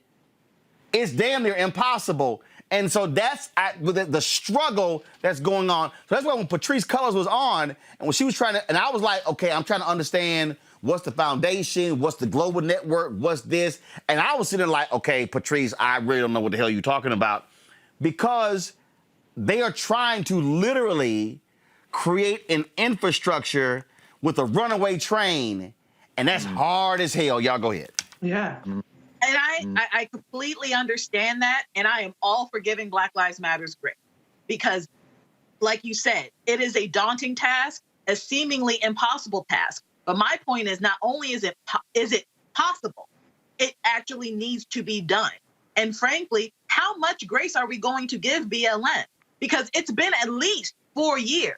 Actually, it hasn't. 90 million. No, it hasn't. No, it hasn't. That's what I'm trying to explain to you. It hasn't. The problem that they've been having is they have been this, it hasn't been how you truly start an organization. And so I understand that. And so here's the deal. I understand that point. Here's the deal. First of all, I'm not in the organization, so I don't have to get, I don't have a dog in the hunt. And I get that too. What I do see happening is they are grappling with, how do you harness this thing, create hierarchy? Because this is one of the problems, and Greg, because all these books you got behind you, I want you to speak to this. I don't care what you say. Y'all can go with that leaderless stuff all y'all want to. You can't show me any organization that doesn't have hierarchy. And their struggle, in my opinion, has been because they want to make group decisions. You can't make group decisions. You gotta have people in charge of fundraising, membership, public policy, boards. You gotta have leadership, and they're trying to do this thing leaderless, and that's a little hard, and they've learned that. So what happened? When Patrisse made herself head of the organization, people were like, what are you doing? Why'd you do that? because somebody had to be the leader. So I see what's going on, and I see why people are frustrated. But this is just pure, y'all, organization building. It's the growing pains, and guess what? No black organization has ever had $90 million from at the outset, and now you're trying to figure out what the hell do we even do? That's what's going on here, and I get it. Greg, go ahead. No, I was going to say that's a problem, Roland. You're right. What you just described. I mean, you know, when you mentioned the Baptist Convention and the Progressive National Baptist, it's funny, man, because I went down a rabbit hole the other night. I started reading a collection of essays by Lewis Clayton Jones, who was a lawyer, very important civil rights figure. But his brother was William Augustus Jones, who, as you know, followed King out and was one of the founders of the Progressive National Baptists, and it was the pastor of Bethany Baptist Church in New York. And I raised that because, you know, as many times as I, as a 15-year-old with my grass cutting money, gave up 10% when the man got up in the pulpit and asked, will a man rob God? We understand that even with the split, they had a steady source of income from the churches where people paid their tithes. Now, why is that important? Individuals don't beat institutions. So when you're trying to build an institution around a concept or an idea or a feeling or a protest or a general strike against the social order, unlike the black church, which was the foundation for so much of what we've been able to push forward, and I'm not saying the black church exclusively, because what you mentioned, for example, in terms of faith-based organizations, for example, you see a fracturing among the Muslims.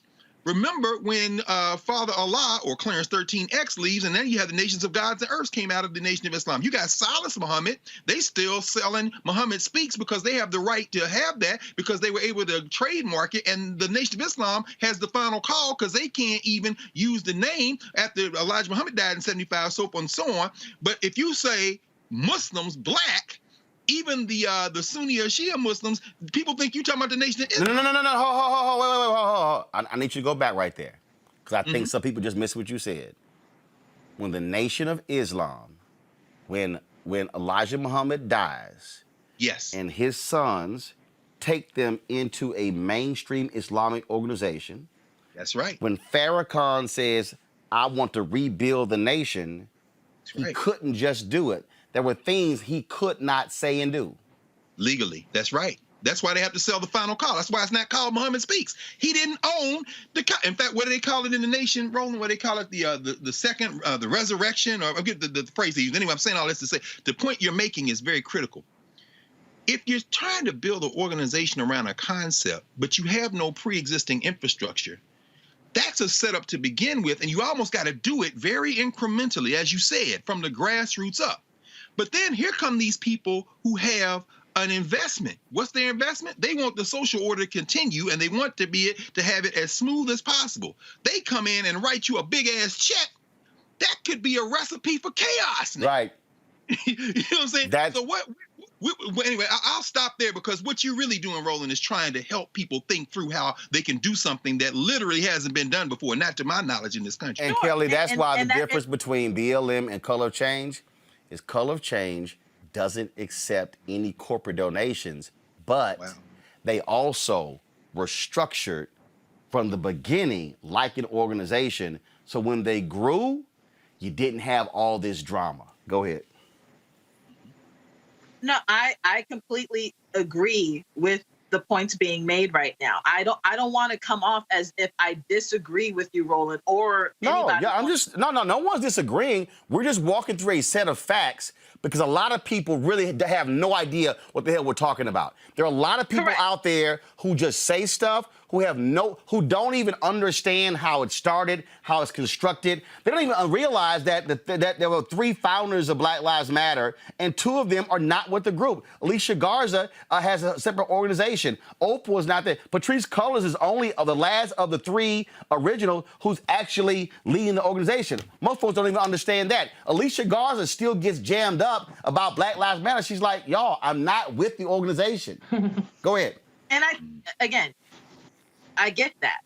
I'm just going back to the point of the Ferguson and the Brown family wants $20 million from BLM because they have not seen basically the fruits of their labor since 2014. And when you go on blacklivesmatter.com, their about page is centered on Ferguson, Missouri, and Michael Brown. So the fact that the Brown family has not received anything of significant weight from this movement, from this now foundation, I don't care how long or short it has been since the formation of it, they now have $90 million because of this family, because of the boots on the ground people in Ferguson, Missouri. But that's not they are true. struggling right now is that's not true. The 90 million is because George Floyd got killed. Oh. The bulk of the money, Kelly, is not true. That's what I'm trying to. The point I'm trying to make, and this is the struggle. This is the struggle, and I totally get Mike Brown, because here's the piece: when Mike Brown lays out, Ferguson and Mike Brown's killing took the movement to another level. But do you ignore John Crawford III? Do you ignore that activism? Do you ignore the activism around Eric Garner, which happened a month before Michael Brown? So, of course not. So, but the bulk of the money came in because of the death of George Floyd. So the question, which I threw out originally, was, okay, do you give the money to Mike Brown, $20 million in Ferguson, when really the money is because of what happened with George Floyd? And so the overarching question is, for all these black organizations, if all of this money has come in since the death of George Floyd, what responsibility do they have to give to the local groups? And that's how I started this whole deal. But the money didn't come in because of Mike Brown. Some may have come at that particular point, and there was money that was raised then. But the bulk of the 90 is because of George Floyd. It's interesting. So what do we do now? It happened in the past year. I think that the thing about it is, like with the Ferguson argument, I get the argument that, hey, we've been on the front lines and we are activists and we have, had our blood, sweat, and tears on this. That's almost like a reparations type of argument in terms of like a restorative justice. Hey, give us a piece of the pie. I think if you say like what they're saying, but they're not saying that per se. They're also saying that, well, we're going to do all these things with the money. Okay, well then how do you, Michael Brown's organization, spend $20 million?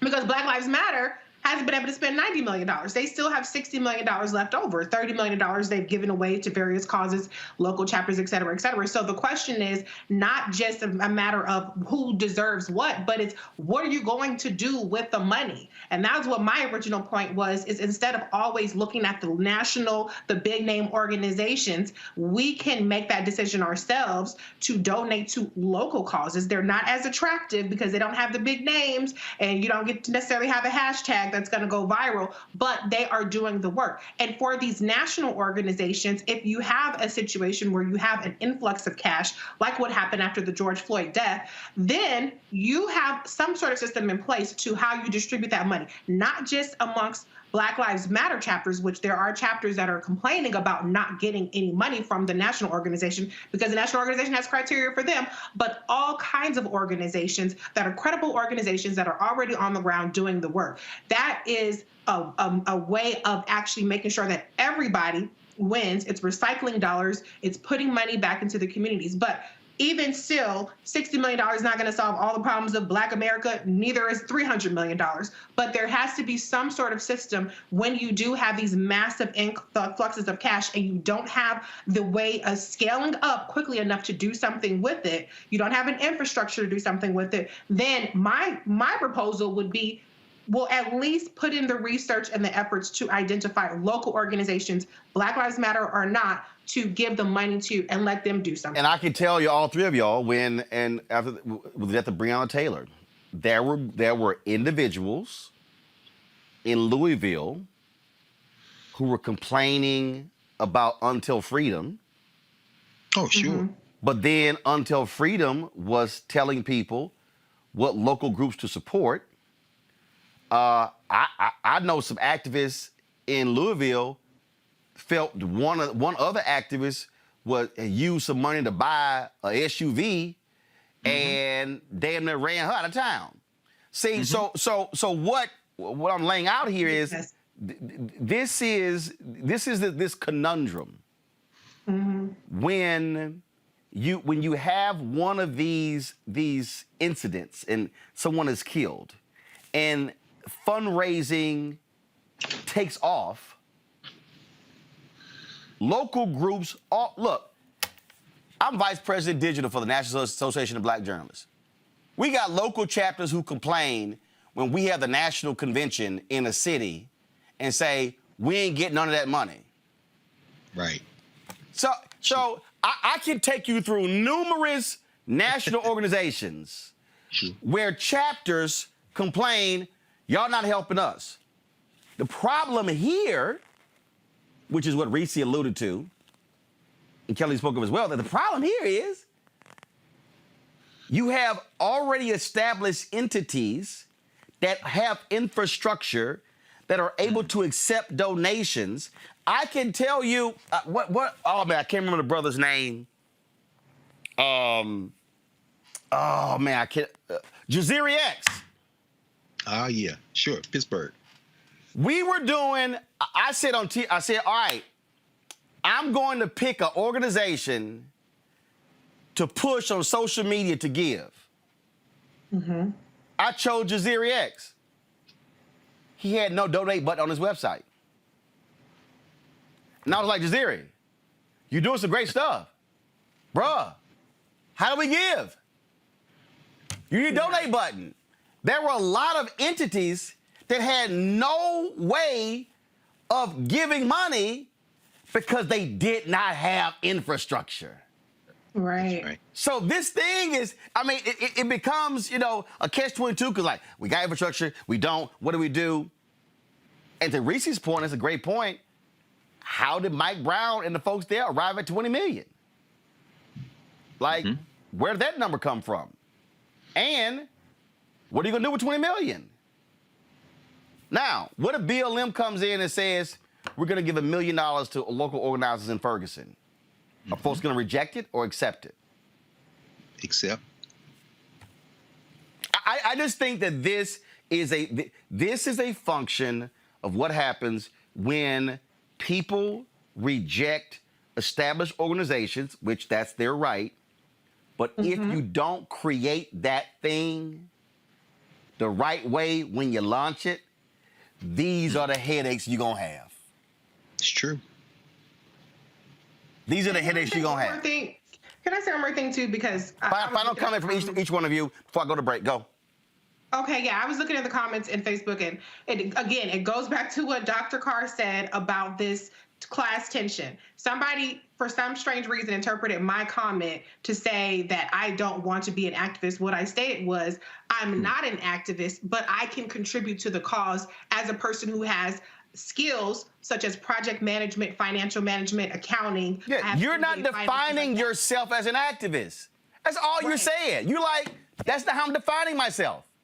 Right. But my point is, all of this stuff plays together. You can't have an infrastructure without people who have the skills to execute it. In my line of profession, I'm not a rocket scientist, but the rocket scientists need me to execute their program. And it's the same thing when it comes to activism. If you're going to accept money, if you're just out there marching on the streets and you're not a part of any affiliate, you're not affiliated and you're not getting money, more power to you. But when you have a $90 million organization, you need infrastructure. And so my whole point, which I just want to reiterate again, is when it comes to the infrastructure, then that's when you pull in other, to your point, Roland, Black people who have the skills, the law skills, the accounting skills, etc. You got to take some of the class tension out, take some of the purity politics out of it, and seek those people out. Because what ends up happening is when they do finally scale up, a lot of times they don't look at us.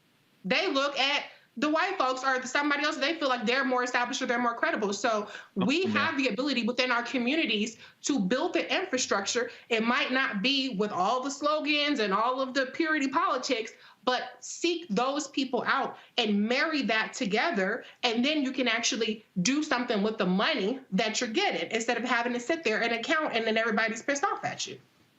That's right. That's right. That's right. I would just agree. I agree with you, Reese. Everybody has skills they can contribute. And the only way we're going to advance collectively is to do it in collective formation, networks. Call on people who have these skills. One of the reasons that the federal government decided that the Black Panthers were the greatest threat to American national security was because they were organizing from the ground up. The liberation schools, the free breakfast programs, the health clinics, and they were calling on folks who had expertise. You didn't have to be a Panther to give somebody checkup. Read Robin Spencer's work on the Black Panthers and their medical, you know what I'm saying? But you wanted to lend your skills. Jeffrey Haas, who was the white dude who took the state of Illinois and Chicago and the feds to court on the murder of Fred Hampton. You know, they created the People's Law Center because the Panthers approached them in coalition with the Young Lords, with the Young Patriots, and say, look, we need lawyers.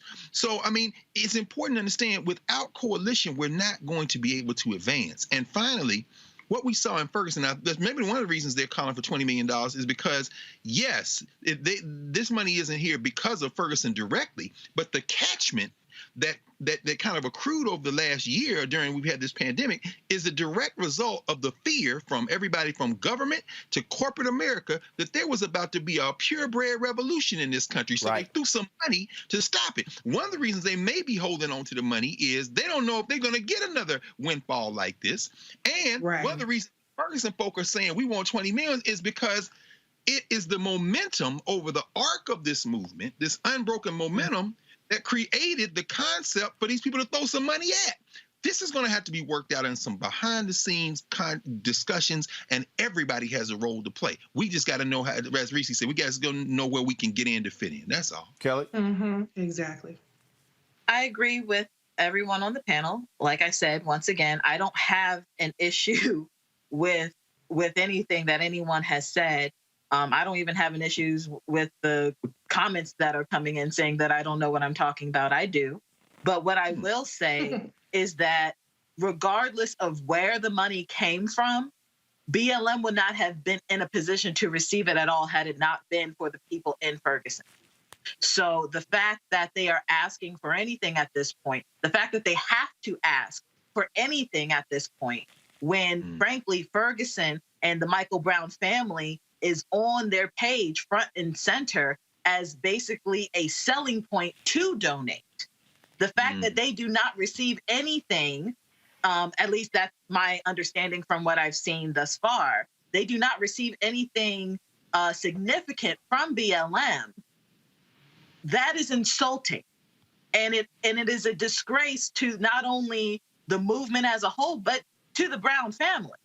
Because their son died and they reached out for help. BLM comes through, you know, and we have this entire movement spurred from the pain of one family. And they are still struggling to keep their son's memory alive, even though BLM is frankly now profiting off of it. Even though the 90 million came from George Floyd, they profited off of the Brown family. Where on their website are they doing that? Where? This is the site right here. I'm literally the About page on blacklivesmatter.com under her story. Gotcha. Under the About page, under her story. In 2014, Mike Brown was murdered by Ferguson police. It was a guttural response to be with our people, our family, in support of the brave and courageous community of Ferguson and St. Louis as they were being brutalized by law enforcement. Yeah, but you skipped over the top. This is the top. I'm not skipping over the top. Actually, hold up. No, wait, hold up. I'm reading the top right now, Kelly. This is how it began. In 2013, 3 radical black organizers, go to my Alicia Garza, Patrice Cullors, and Opal Tometi, created a black-centered political will and movement building project called Black Lives Matter. It was in response to the acquittal of Trayvon Martin's murderer, George Zimmerman. So here's the question. Does the Trayvon Martin family and the organizers in Sanford, Florida, and Orlando, should they get some money? Absolutely. All of it? No, but they absolutely should be getting something. Right. No. Here's what I'm saying. I'm saying is, I'm reading the body of the article, and I do see where it mentions what took place with Mike Brown. But it also mentions Tamir Scott, Tanisha Anderson, Maya Hall, Walter Scott, Sandra Bland. Then it goes into what took place in Ferguson with Mike Brown.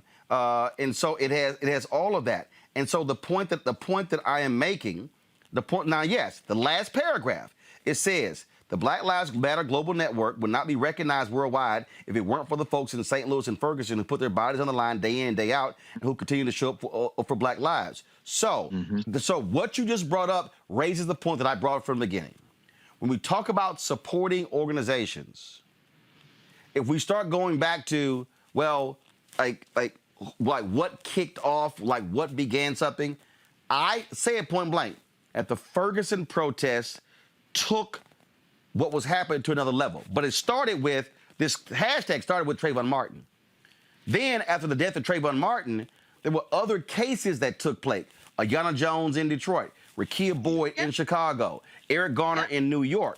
So the question I'm still asking, which I still think national organizations have to answer, and that is, if you are a national organization and you were fundraising off of these major deaths of Black people, what responsibility do you have to local organizers in those cities? What I'm saying is that I believe there is a responsibility not just for Ferguson, but also for Eric Garner in New York City, also for the Black activists in Ohio with John Crawford III, also for the Black activists BYM 100, I think it's Black in Chicago with Rekia Boyd and Ayanna Jones. The biggest question that this brings is, how do you stand with local entities who typically kicked these things off? Kenosha, are people providing any resources to local activists in Kenosha, Wisconsin? This, to me, is what BLM, the NAACP, and others, if you are a if you are a Black group and you have gotten a windfall, yes, sir, because of these events, say this, brother, you too should be addressing this question, and not just BLM. BLM should be addressing it. And so that is the conundrum that I think folks are in, because the local organizers, yes, they are frustrated by saying, we still have work to do. Where y'all at? Where are the people? Where are all the people who, when I was in St. Louis, they were like, yo, where are the people who are all here, who made their names off of Ferguson? Come on, brother. Where are those individuals who have been going to the Aspen Institute, who have been going to, who become fellows at Harvard, and who have been with the United Nations across the world? See, it's a whole bunch of folk. Come on, brother. It's a whole bunch of folk not tied to BLM. Unfiltered. Who got some questions they got to have answered to, because they have benefited greatly from Ferguson and Eric Garner and all these other cases, and yes, George Floyd. Yes. Those are the questions that have to be asked. And so, look, we're going to continue asking them. Bottom line is, we created this platform to have this conversation. Is a whole bunch of other stories that I was going to get to, we're not getting to, but we got to be able to put this out there. We've got to be able to have people who want to talk about this. We got people who have to answer this, because if you are doing things in the public space on behalf of Black people, then you have to be accountable to Black people, which means that you have to be transparent. So since BLM did this here, I'm going to send an email and a text to Derek Johnson and Mark Morial and to Sherilyn Eiffel, and who now leads the Lawyers Committee and also Leadership Conference on Civil and Human Rights. We're going to ask all of them, are y'all going to release a report on how much you've raised since the death of George Floyd? And what are your plans for it? To me, that's a legitimate question. Sure. I think it's a legitimate question. And we'll see what their response is. y'all want to support what we do, please do so by going to our Cash App, PayPal, Venmo, Zelle. Bottom line, folks, again, this is about having conversations. And let's be real clear. We going to disagree. We going to push back. Folks sitting here saying we going to interrupt. We going to go back and forth. But what we're going to do is we're going to keep pushing to expand the knowledge base, because what I cannot stand are our people listening to folk on social media who don't know a damn thing. I got some fool on a YouTube channel named CD, don't know nothing. Don't know nobody, don't know no facts, can't provide you with no information at all. Y'all, it's folk over here on Facebook who do the same thing. They just sit here and they just throw stuff out and you like, you lying. I had some ignorant woman on Twitter today saying, well, black people lost half of our wealth under a black president. No, the home foreclosure crisis started in 2007. It went buck wild in 2008. Those when President Bush was president. See, people love to just say stuff. And see, the problem we're facing now, and the reason why you got all them crazy white folks on January 6th, because they sit there and they watch Fox News, they watch OAN, they watch Newsmax. And you know what? It's some of y'all who listen to some black folk who they ain't journalists, they don't deal in fact, they throw all kind of stuff out, then they want you to send them money because they speaking truth. It's a lot of us, and you gotta understand, it's people out here who love to get over on black folks. They can turn a phrase. They can speak. In many ways, we fall for rhetorical flourishes. Folk, we deal in truth and fact. And if we don't know something, we're going to find the truth. If we don't know something, we're going to call somebody. What we're not going to do is keep having our people walk around clueless about what's going on. We want to give you the truth about what's happening in this country. And sometimes it's going to be painful when we talk about our own people. And if we step on toes, deal with it. Because that's what we're supposed to do.